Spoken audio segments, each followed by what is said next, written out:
Les moisissures poussent ou meurent, tout est question d'humidité. Les moisissures peuvent se développer dans n'importe quel climat, mais elles ont besoin d'un environnement humide pour prospérer. Elles n'aiment pas la lumière ni les environnements secs. La principale cause du développement des moisissures n'est pas tant la quantité d'humidité dans l'air que l'humidité à la surface du matériau sur lequel elles se déposent. Si l'humidité est maintenue à 80% pendant quelques jours, les spores des moisissures développent le champignon et se propagent. Les réserves de spores sont initialement suffisantes pour faire vivre le jeune champignon pendant un certain temps. Cependant, il doit rapidement découvrir de nouvelles sources de nourriture. Ne pouvant absorber les nutriments de son milieu directement dans les cellules, le champignon excrète des enzymes digestives qui dissolvent le substrat sur lequel il se développe, afin de le transformer en éléments assimilables lorsque cela est possible. Les moisissures sont attirées par une grande variété de matériaux, notamment le papier, le carton, les tissus d'ameublement ou le bois fortement transformé des panneaux de particules ou du masonite. Elles préfèrent les écailles de cuir, les excréments de cafards et d'acariens, les peintures et les colles, entre autres. Les moisissures attaquent plus facilement les matériaux sales que les matériaux propres. Les matériaux organiques, tels que les aliments ou le cuir, sont plus vulnérables que les minéraux tels que les dalles de pierre, la céramique, sanitaire, ou le verre, qui ne sont pas des substrats alimentaires pour les champignons. Cependant, même un peu de saleté provenant d'une surface non comestible, comme la poussière domestique ou la nicotine ou le goudron de cigarette, suffit à ces mycéliums fongiques pour satisfaire leurs besoins nutritionnels de base.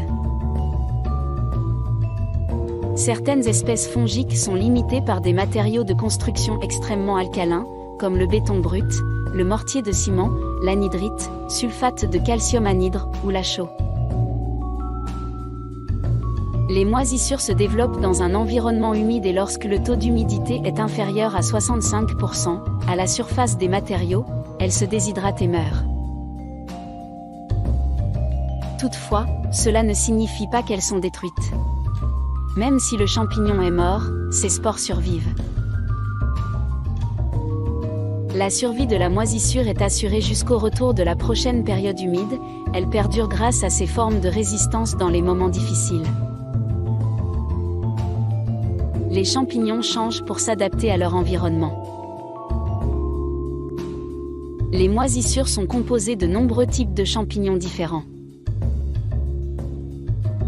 Dans une salle de bain, par exemple, il peut y avoir des espèces qui se développent dans des conditions de forte humidité, mais qui sont capables de supporter des fluctuations considérables de l'humidité au cours de la journée. Lorsque les conditions changent, la composition des espèces de champignons change également. Emplacement typique. Pour en revenir à l'exemple de la condensation qui se forme sur la canette ou la bouteille d'eau minérale ou de bière sortie du réfrigérateur, il est évident que les endroits les plus vulnérables à la formation de moisissures sont ceux dont les parois sont froides et le degré d'humidité élevé. L'intérieur des murs du périmètre extérieur du bâtiment est souvent le siège de champignons. La salle de bain et la cuisine sont les pièces les plus touchées. Même les chambres à coucher ne sont pas à l'abri, car elles sont souvent plus froides et l'humidité émise pendant la nuit est importante et continue en raison de la respiration et de la transpiration des occupants. Les appartements du rez-de-chaussée sont souvent plus vulnérables que ceux des étages supérieurs, car ils sont également plus sensibles aux remontées d'humidité du sol. Les moisissures ont plus de chances de se propager dans les parties ouest et nord-ouest de la maison, qui sont plus fraîches et plus exposées à la pluie.